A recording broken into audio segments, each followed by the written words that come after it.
আরও একটা বিষয় বলি, সেটা হচ্ছে মানে যাদের কাছে মনে হচ্ছে এই নির্বাচনে খুব গুণগত পরিবর্তন হবে না, কিন্তু আমি মাহমুদুর রহমান মান্না কেন জানি ভাবি যে এইরকম হতে পারে। বহু জায়গাতে মার্কা পারবে না, ভালো মানুষ, গুণ মানুষ তাই পছন্দ করবে।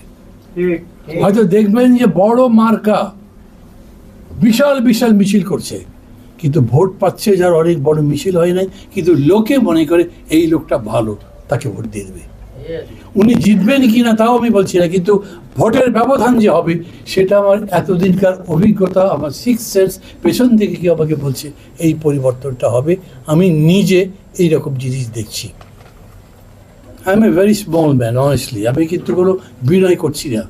আমি মনে করি না যে আমি দেশের বিশাল একজন নেতা, আমি খুব একজন জ্ঞানী লোক, আমি অসম সাহসী একজন বীর, এগুলো বোগাস। মানে এরকম হয়েছে না যে একটা গল্পে শুনেছেন, মানে সাগরের মধ্যে ডুবে একজন মানুষ ডুবে গেছে, জাহাজের মধ্যে সবাই হইচই করছে, একটা লোক ঝাঁপ দিয়ে পড়লো নিচে, লোকটাকে উদ্ধার করেছে। ফলে জিজ্ঞেস করছে, সত্যি আপনাকে ধন্যবাদ দিতে হবে, আপনি কত সাহসী। ও বলেছে, ভাই আমি খুঁজছি, আমাকে ধাক্কা দিল কে, আমি তো নাম্বার ছিলাম না। আমার বিষয়টা হচ্ছে দেখছি, যা যখন মানতে পারছি না তখন বলছি, তখন আমার হিসাবের মধ্যে থাকছে না আমার কি পরিণতি হবে, আমি বলছি, এখনও বলি তাই।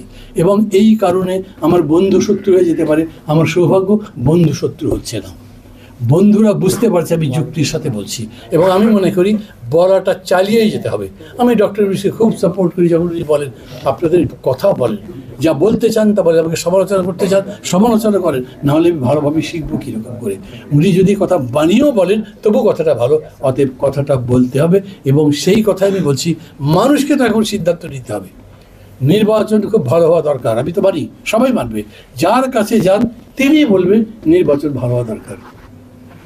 আচ্ছা, ৭০ নির্বাচনটা কেমন হয়েছিল? খুব ভালো না?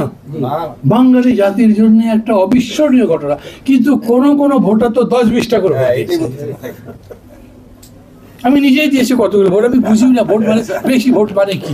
ওই আর একবার যাও, ওই কালিও লাগে না, কিচ্ছু মানে ঘুরে বেড়াচ্ছি। ওই ভোট তো আমি চাচ্ছি না, আমি জেনুইন ভোট চাচ্ছি। মানুষ যাতে বোঝে, শেখে, এবং মানুষ যেন বোঝে এটা তার রেসপন্সিবিলিটি। সে যে একটা ভোট দিচ্ছে, এই ভোটের বিনিময়ে সে এই দেশের মালিক হচ্ছে, এই দেশের শাসক হচ্ছে। ওইটা যদি সে না শিখতে পারে, এই শিক্ষা কি দেওয়া হচ্ছে কোথাও? এডুকেশন আছে? কোনো পলিটিক্যাল পার্টি তার রাজনৈতিক কর্মীদের, নেতাদেরকে বোঝাচ্ছে যে তোমার দায়িত্ব কি এই ভোটের মধ্যে? না।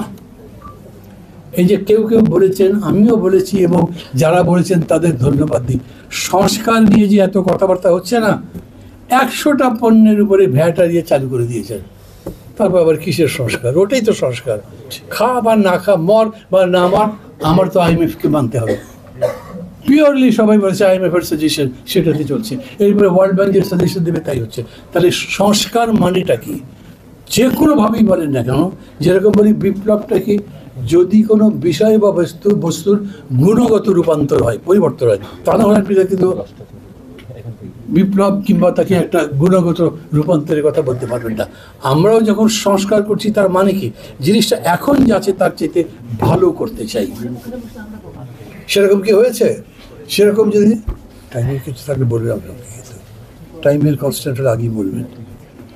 সেরকম যদি কোনো কিছু হয়, তাহলে আমাকে নিশ্চিতভাবে বলতে হবে ওই গুণের দিকে যান।